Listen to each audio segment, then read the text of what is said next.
आज उसी शोरूम से प्राची को कॉल आया था जिसमें वो अपने डॉक्यूमेंट सबमिट करके आई थी। प्राची ने कॉल उठाते ही कहा, यस सर। मैम, आज आपके इंटरव्यू के लिए कॉल किया है मैंने, आ जाइए, हमारे चेयरमैन सर आपको बुला रहे हैं। ओके। प्राची ये सुनकर सच में खुश थी।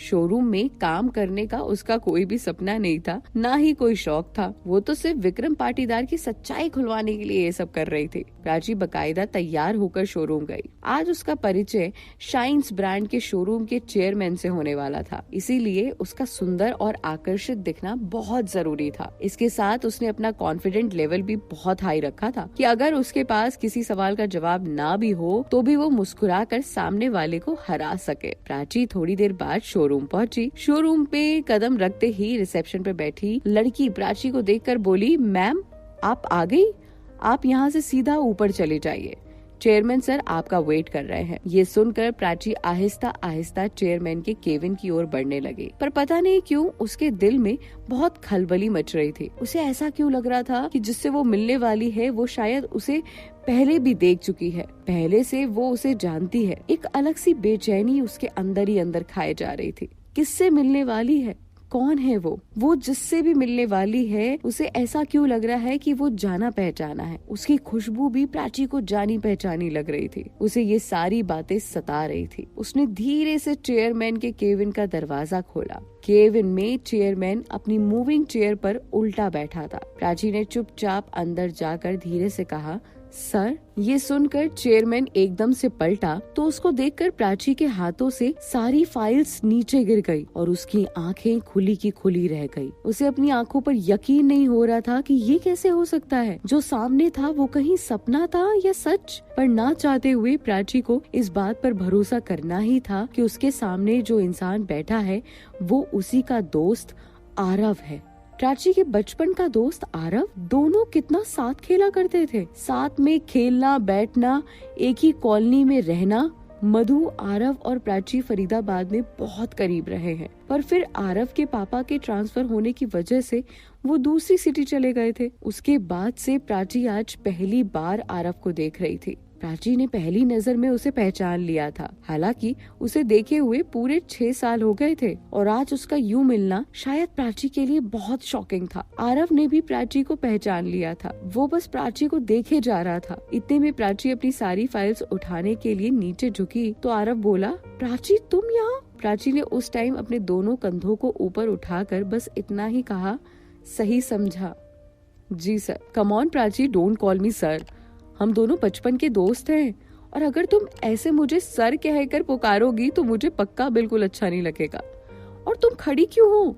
बैठो ना, तुम्हारे लिए क्या मंगवाऊं? चाय, कॉफी, क्या लेना पसंद करोगी? नहीं नहीं नहीं नहीं नहीं, नहीं कुछ भी नहीं। ओके, तो तुम ये बताओ सब ठीक है ना? तुम दिल्ली कब आए? प्राची ने एक चैन की सांस लेते हुए कहा, मैं दिल्ली में ही रहती हूँ और यहीं अपनी ग्रेजुएशन कंप्लीट कर रही हूँ। That's good. And aunty uncle ठीक है? ठीक है, बट आप यहाँ कैसे? I mean showroom? बहुत लंबी कहानी है प्राची, फिर कभी बताऊंगा।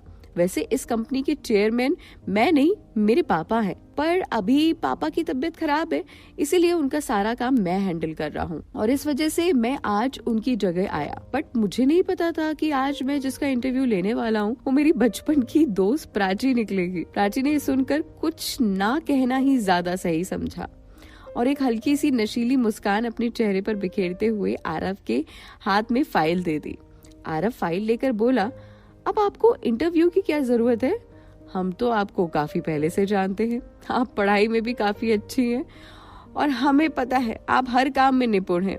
मेरी सलाह माने तो आप यहाँ जॉब क्यों कर रही हैं? आपको कुछ प्रॉब्लम है तो मुझे बता सकती हैं। ऐसी कोई बात नहीं है, बस मैं अपनी खुशी से जॉब करना चाहती हूँ। ठीक है, then you can join us by Monday 2 to 6। इसके बाद प्राची शोरूम से चली गई, पर उसके दिल में अभी भी ये सोचकर खलबली मच रही थी कि आरव उसके बारे में क्या सोच रहा होगा। लेकिन सच कहे तो प्राची की केवल मजबूरी थी इस शोरूम में जॉब करना, ताकि वो यहाँ रहकर विक्रम पाटीदार पर नजर रख सके। अगर उसकी मजबूरी ना होती तो वो कभी शोरूम में काम न करती। आरव भी काफी अच्छा इंसान था, वो भी दिल्ली में रहकर अपनी पढ़ाई पूरी कर रहा था, पर उसे इसकी उम्मीद भी ना थी कि वो अपनी बचपन की दोस्त से मिल जाएगा। फरीदाबाद से दिल्ली शिफ्ट होने के बाद वो प्राची और मधु को बहुत मिस करता था, पर फरीदाबाद वापस जाना उसके लिए मुश्किल था, इसीलिए चुपचाप प्राची और मधु की दोस्ती की यादों के साथ ही जी रहा था। प्राची ये सब सोचते सोचते रूम पर पहुंची और ना चाहते हुए भी मधु से बोली, मधु तुम्हें पता है आज मुझे कौन मिला था? मधु ने अपने बाल सुलझाते हुए कहा, कौन? आरव? आरव कौन? अरे मधु, तुम आरव को कैसे भूल सकती हो? वही आरव जिसके साथ हम बचपन में खेला करते थे, जो हमारे घर के सामने वाले घर में रहता था। अरे मिस्टर नानक का बेटा आरव। और आंटी, उन्हें कैसे भूल सकती हो तुम? वो हर दिन गोभी के पराठे बनाकर हमारे लिए भेजा करती थी। हम अपने घर से ज्यादा उनके घर पे खाना खाया करते थे। तुम सब भूल गई? तुम उस आरव की बात कर रही हो? कैसा लगने लगा है अब? कैसा दिखता है? क्या करता है? इतने सारे सवाल सुनकर प्राची ने खुद को थका हुआ दिखाकर मधु को आंखें दिखाते हुए कहा, अब इतने सारे सवालों के जवाब एक साथ नहीं दूंगी, मैं सब बता दूंगी, पहले तुम एक गिलास पानी लाओ। प्राची मधु से कितने टाइम बाद सीधे मुंह बात कर रही थी। प्राची ने मधु से बोलना छोड़ दिया था, पर आज वो मधु को ये बताने से रोक नहीं पाई। मधु किचन में जाकर प्राची के लिए पानी लाई और उसकी ओर ग्लास बढ़ाकर बोली, बताओ ना आरव कहाँ मिला तुम्हें? वो जो शाइन्स ब्रांड के चेयरमैन है ना, उन्हीं का बेटा है।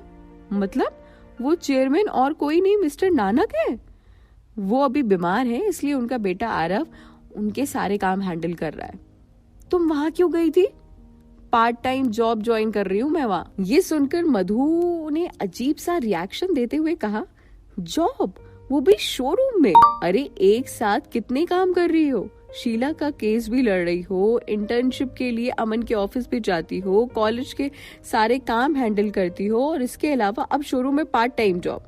अकेले कैसे कर पाओगी ये सब? मधु ने प्राची का हाथ अपने हाथ में लेते हुए कहा। अब आगे और भी ट्विस्ट इंतजार कर रहे हैं। ये एपिसोड कैसे लग रहे हैं आपको? नीचे कमेंट बॉक्स में जरूर कमेंट करके बताएं।